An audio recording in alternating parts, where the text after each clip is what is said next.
May 6, 2013. Seymour Avenue, Cleveland, Ohio. A seemingly ordinary afternoon. Charles Ramsey was sitting on his front porch, enjoying his Big Mac. Suddenly, a blood-curdling scream tore through the air. Not an argument. Not kids fooling around. It was the desperate cry of a human being on the edge of collapse. He ran to house number 2207. Through the shattered door, a gaunt arm reached out, flailing wildly. A trembling female voice screamed, "Help me! I'm Amanda Berry! I've been kidnapped for 10 years!" Amanda Berry? The girl who vanished 10 years ago? She's alive? So what the hell had really been happening inside that house all these years? Welcome back to the Case Files, where we reopen the most shocking criminal cases to uncover the truth behind the darkest stories. Today, we're not talking about an unsolved murder. We're also not talking about a serial killer. We're talking about survival, about the extraordinary resilience of the human spirit in the face of pure evil. In this episode, I'm taking you to Cleveland, Ohio, where a man silently turned his house into a prison right in the heart of a bustling city. He lived as a friendly neighbor, a cheerful musician. But inside that house, 3 young women were held captive like slaves for over a decade. This is the full story of the Ariel Castro case, the dungeon on Seymour Avenue. Part 1. 3 mysterious disappearances. To understand the full horror of this case, we need to rewind to the early 2000s. Cleveland is an industrial city in the American Midwest. The West Side neighborhood was home to many Latino families and working-class white residents. It was a fairly tight-knit community. People knew each other, kids played in the streets, and yellow school buses were a familiar sight every morning. No one suspected that one of those very bus drivers was a devil in disguise. First victim, Michelle Knight, the forgotten woman. August 23, 2002. Michelle Knight, 21 years old, was a young single mother. Her life was filled with hardships. She was fighting to regain custody of her son Joey, the child she loved more than anything in the world. That day, she had an important court appointment regarding custody. She would never miss it. But while walking down the street, a car pulled up to the curb. The driver was Ariel Castro, the father of an old friend of hers. Castro spoke in a very friendly manner, asking where she was going. He said he had some puppies and wanted to give one to Michelle's son. To a struggling young woman, that offer sounded like a gift from heaven. Michelle got in the car. The car didn't take her to court. It stopped at a house on Seymour Avenue, number 2207. When Michelle stepped into that house, she had no idea she wouldn't see free sunlight for the next 11 years. The most heartbreaking part? When Michelle didn't show up at court, police, and even some relatives assumed she had run away due to life's pressures. Because she was over 18, because she came from difficult circumstances, her name was removed from the FBI's missing persons list after just 15 months. Michelle Knight became invisible. Second victim, Amanda Berry, a star extinguished. April 21, 2003, nearly a year after Michelle. Amanda Berry, 16 years old, was a bright, energetic girl loved by everyone. That day was the day before her 17th birthday, an important milestone she was really looking forward to. She had just finished her shift at Burger King. She called home to tell her sister she'd be getting a ride. Who gave her the ride? Ariel Castro. He was her best friend's uncle. Once again, the acquaintance trap was perfectly set.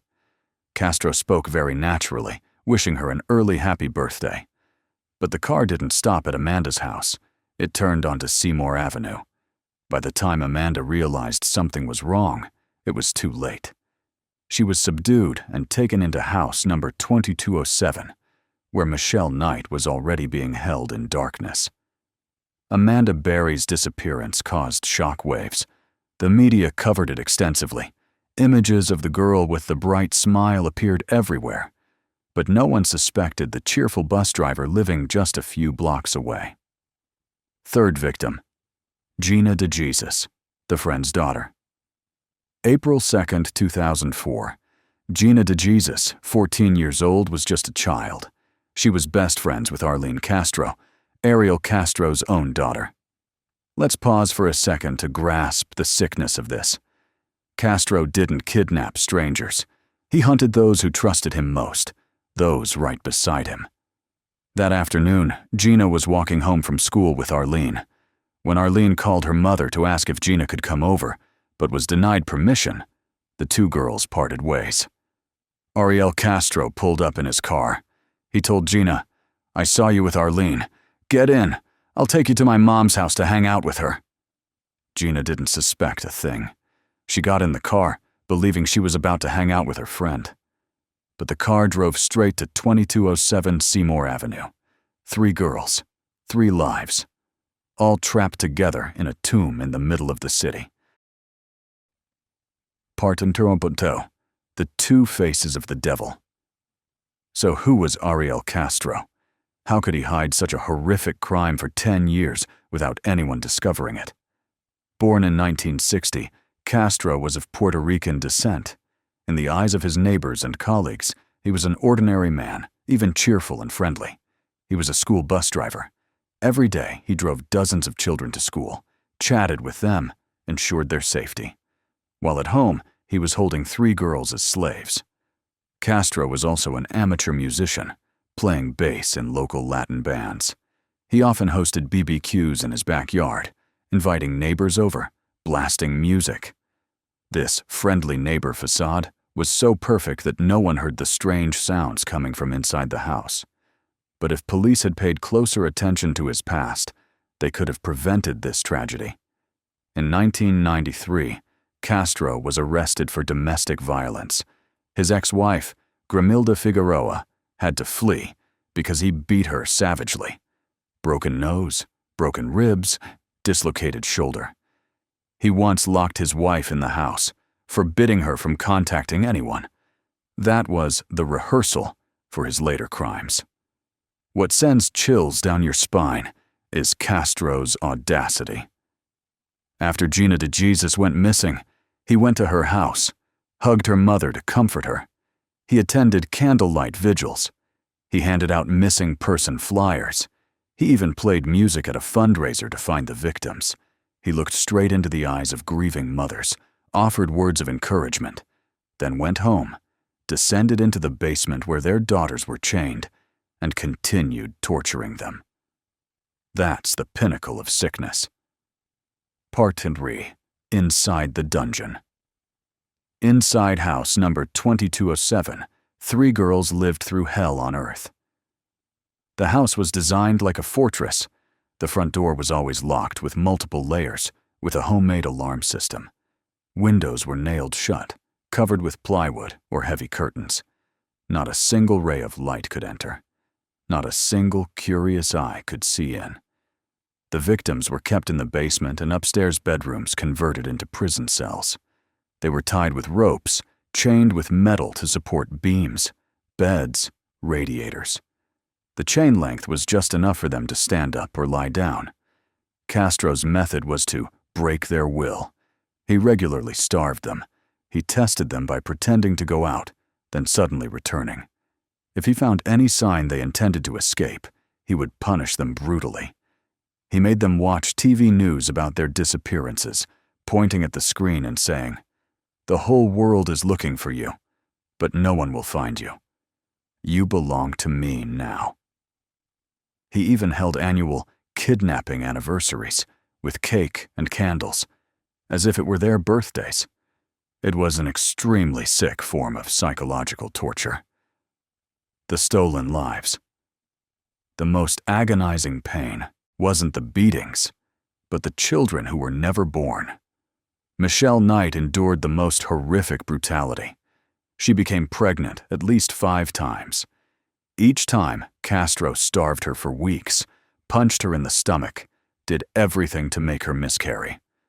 Michelle lost child after child in excruciating pain. A miracle amid hell. But amid that hell, something miraculous happened. On Christmas Day 2006, Amanda Berry gave birth to a baby girl in a filthy plastic kiddie pool. No doctor, no painkillers. Michelle Knight had to act as midwife. Castro stood there, threatening coldly. If the baby dies, you die too. The cry of a baby girl rang out. Jocelyn was born. The infant stopped breathing for a moment, and it was Michelle, the woman stripped of her right to be a mother, who used her own breath to save the child of the man who tortured her. Jocelyn grew up in captivity, but was enveloped in the love of 3 mothers. To her, the world was contained within 4 walls. Part 4. Rescue Day. 30 minutes that changed history. After 10 years, much had changed. Amanda Berry was now 27. Gina DeJesus was 23. Michelle Knight was 32. They had lost their entire youth in that prison house. But one thing hadn't changed: the will to survive. As years passed, believing he had complete control over the victims, Castro became more careless. He allowed the 3 girls to see each other daily. They watched TV together, saw their families holding memorials and praying. They knew their families were still searching for them. Police later confirmed Michelle Knight and Gina DeJesus had nearly surrendered to fate after so much suffering. But Amanda Berry never gave up, and it was her resilience that saved all 3. Afternoon of May 6, 2013. That day, Ariel Castro left the house to buy fast food at McDonald's. In a rare moment, perhaps from overconfidence or simple carelessness, he forgot to lock the inner door. Only the outer storm door remained. Amanda Berry discovered this. Her heart pounded like it would burst from her chest. This might be the only chance. She grabbed her 6-year-old daughter Jocelyn and ran to the door. She tried to push it open, but it was stuck. She screamed, "Help me! Someone help me!" Across the street, 2 neighbors, Charles Ramsey and Angel Cordero, heard the cries for help. They ran over. "What's wrong?" Ramsey asked. Amanda yelled, "I'm Amanda Berry! I've been kidnapped! Please help me open the door!" Ramsey and Cordero kicked the storm door until it broke. A hole just big enough appeared. Amanda carried Jocelyn and squeezed through the gap, feet touching the ground, breathing free air after 10 years. She didn't run away immediately. She did the most important thing: ran to a neighbor's house and called 911. The recording of that call became one of the most haunting documents. "Help me! I'm Amanda Berry. I've been kidnapped for 10 years. I'm here. I'm free now. Please come right away." Her voice trembled, panicked, terrified that Castro would return at any moment. Police arrived within minutes. When they entered the house, they weren't prepared for what they were about to see. It wasn't just Amanda. An officer went upstairs into a dark room. A gaunt woman rushed out, throwing her arms around him. "I'm Gina DeJesus." And then another. Michelle Knight emerged from the shadows. The stunned officer radioed in. "We found them. Not 1, but 3. They're all alive." A few hours later, Ariel Castro was arrested at McDonald's, where he had just finished buying food and was preparing to go home. The world erupted. Cleveland erupted. Tears of joy streamed down the faces of families who had waited in despair for 10 years. Part 5. Justice and Punishment. When the light of justice shone into house number 2207, the naked truth sickened the entire world. On May 9, 2013, Ariel Castro appeared in court for the first time. He didn't say a word, continuously looked down at the ground, bit his jacket collar. He was charged with kidnapping and rape. To be released on bail, he would have to pay $8 million, a nearly impossible figure. Investigations showed Castro was the sole perpetrator. His 2 brothers were initially detained, but later released because there was no evidence they were involved. The horrific indictment. On August 1, 2013, Castro was indicted on 977 counts, including kidnapping, rape, sexual assault, aggravated murder, because forcing Michelle Knight to miscarry counted as murder under Ohio law. To avoid the death penalty, Castro accepted a plea deal. Sentencing day.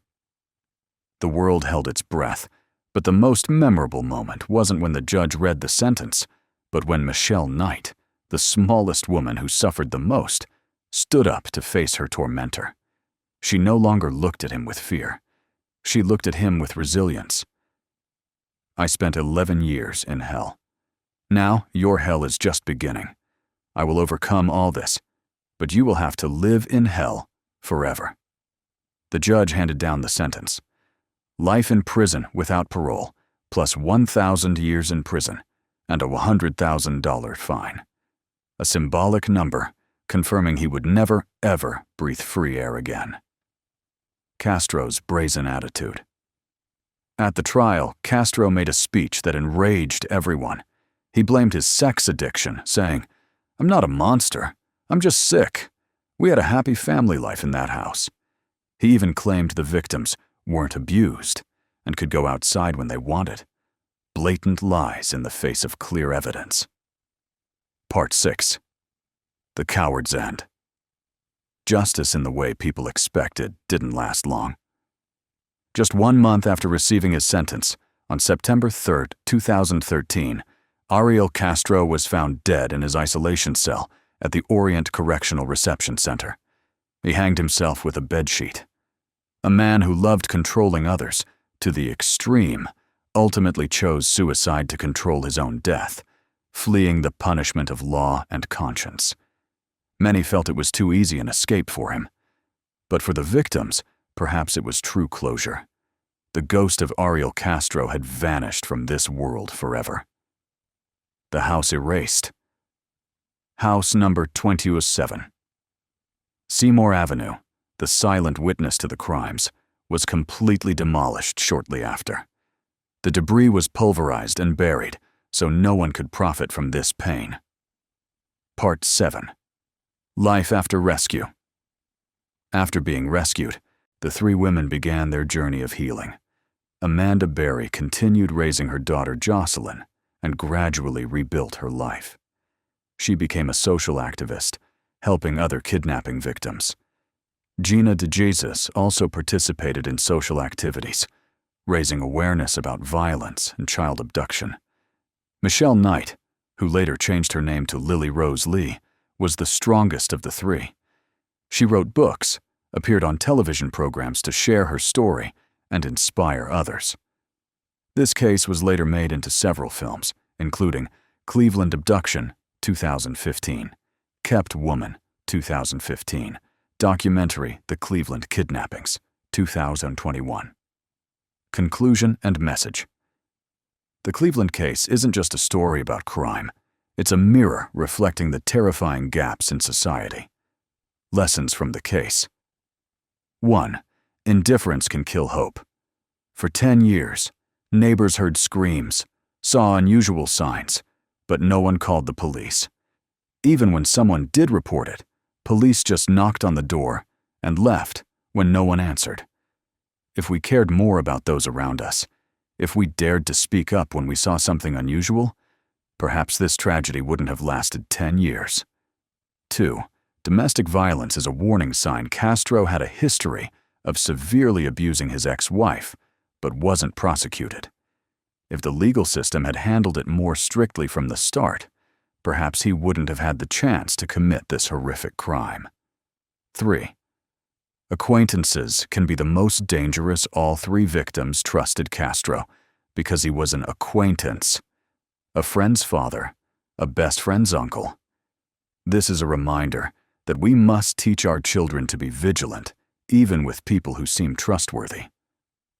4. Hope never dies, but above all, this is a story about hope and the extraordinary strength of the human spirit. Amanda Berry, Gina DeJesus, and Michelle Knight didn't let the label victim define their lives. They are survivors. They overcame hell and became an inspiration to millions. The greatest lesson they left us is, even in the darkest darkness, when stripped of everything, the human spirit can still shine brightly. Never give up hope. Always care about those around you. Sometimes a glance, a timely question, can save an entire life. Thank you for watching the Case Files. If this story touched your heart, hit subscribe and turn on notifications so you don't miss the next cases. Share your thoughts about this case in the comments below. And remember, stay safe, stay aware, and never stop hoping. See you in the next case.